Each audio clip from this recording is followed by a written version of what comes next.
Our story begins in 1959, out on the quiet, open sea. Two fishermen are out on their boat, passing the time by talking about the local legends. They're discussing sea monsters, creatures that are said to haunt these very waters. They laugh it off, thinking these are just myths and tall tales. But suddenly, something starts snatching things right off their boat. They scramble to catch it, but the mysterious thief vanishes into the waves. Deep beneath the surface, we meet Luca. He isn't a scary monster at all. He's a young sea monster boy playing with his pet fish. While he's playing, he notices strange objects falling from above, human things. He looks up, spots a ship, and swims home as fast as his fins can carry him. You see, Luca isn't dangerous. In fact, he's terrified of humans. He lives with his parents, who constantly warn him that people are dangerous, land monsters. But Luca is a dreamer. He stares at the surface, wondering what's really up there. One day, Luca crosses paths with another sea monster named Alberto. Unlike Luca, Alberto is bold and loves collecting human trinkets from the seafloor. Luca watches in awe as Alberto swims right up to the surface and walks onto the land. Luca hesitates, but Alberto reaches out and drags him out of the water. This is Luca's big moment. He discovers something magical. The moment a sea monster dries off, they turn into a human. Panicked by his parents' warnings, Luca immediately dives back into the safety of the ocean. That night, Luca can't sleep. His mind is racing. The next day, he goes back to the water's edge but can't find the courage to step out. Alberto shows up again, hauling more human treasures, and pulls Luca back onto the land. Once Luca is dry and human again, Alberto shows him his hideout, a place filled with all the human things he's found. Alberto lives there all by himself, and as they spend time together, Luca begins to see how beautiful the world above really is. The two become the best of friends. Alberto even teaches Luca how to walk on his new human legs. One day, Luca spots a poster in Alberto's home for a Vespa.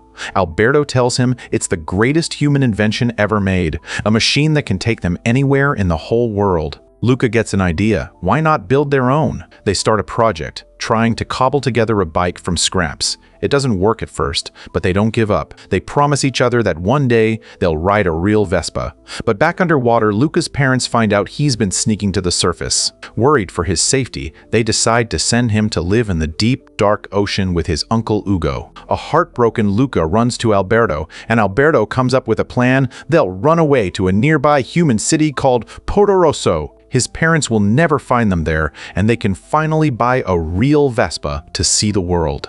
When they arrive in the city, they run into a big bully named Urkel, who owns a shiny Vespa. They learn about the Porto Rosso Cup, an annual race with a cash prize big enough to buy a bike of their own. Urkel has won for years and uses the money to show off, and he mocks the boys the moment he sees them. Luckily, a kind girl named Julia steps in and saves them from the bully. She explains that the race has 3 parts: swimming, eating pasta, and cycling. She's been trying to beat Urkel for a long time, and the boys realize this is their shot. They form a team with Julia, hoping to win the cup together. The boys have to be incredibly careful though. If they get even a drop of water on them, everyone will see they are sea monsters. Julia takes them to meet her father, Massimo, a massive fisherman with only one arm. They need money for the entry fee, which Massimo doesn't have, so the boys help him catch fish. Since they know exactly where the fish hide, they catch a record amount and earn their way into the race. While signing up, Ercole laughs at them and vows to crush them.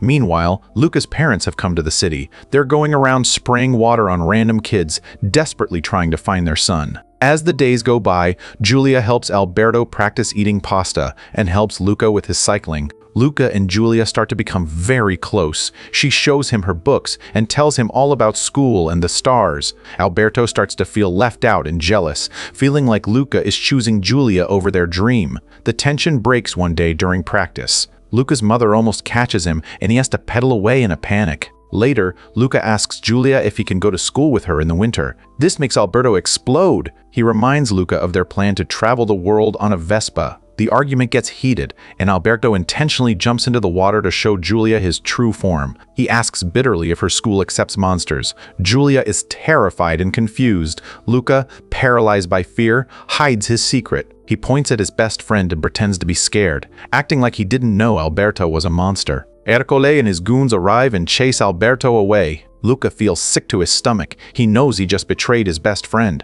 Back at Giulia's house, Giulia pours water on Luca to see the truth. When he transforms, she realizes he's a sea monster too. She isn't mean, but she's worried. She tells him he has to leave because the people in town hunt his kind. Luca explains why he came to the surface and then sadly goes to find Alberto. He finds Alberto at his hideout, where Alberto shows him marks on the wall. He's been counting the days since his father abandoned him. Alberto believes he was left behind because he's bad. Luca reminds him of their dream and tells him they have to fight for it, but a broken Alberto tells him to just go away. The day of the race arrives, and Luca decides to enter alone. Giulia takes the swimming part, and Luca wears a suit to stay dry. The race is intense. They finish the swim and the pasta eating contest, and then it's time for the final bike climb. Luca is pedaling with everything he has, his parents watching from the crowd. Just as he's about to pass Ercole, it starts to rain. Luca ducks under a roof, terrified of transforming. Suddenly, Alberto appears, running toward him with an umbrella to save him. But Ercole deliberately crashes into Alberto. The umbrella flies away, and Alberto is soaked, revealing his true form to the whole town. Ercole pulls out a net to catch him, but Luca can't let his friend get hurt. He cycles out into the rain, transforming in front of everyone to save Alberto. Ercole chases them with a spear, determined to kill the monsters. The boys race through the streets with Ercole right behind them. Giulia bravely crashes her bike into Ercole to stop him, falling and hurting herself to protect the boys. As the crowd gathers around the two sea monsters, ready to catch them, Giulia's father, Massimo, steps forward.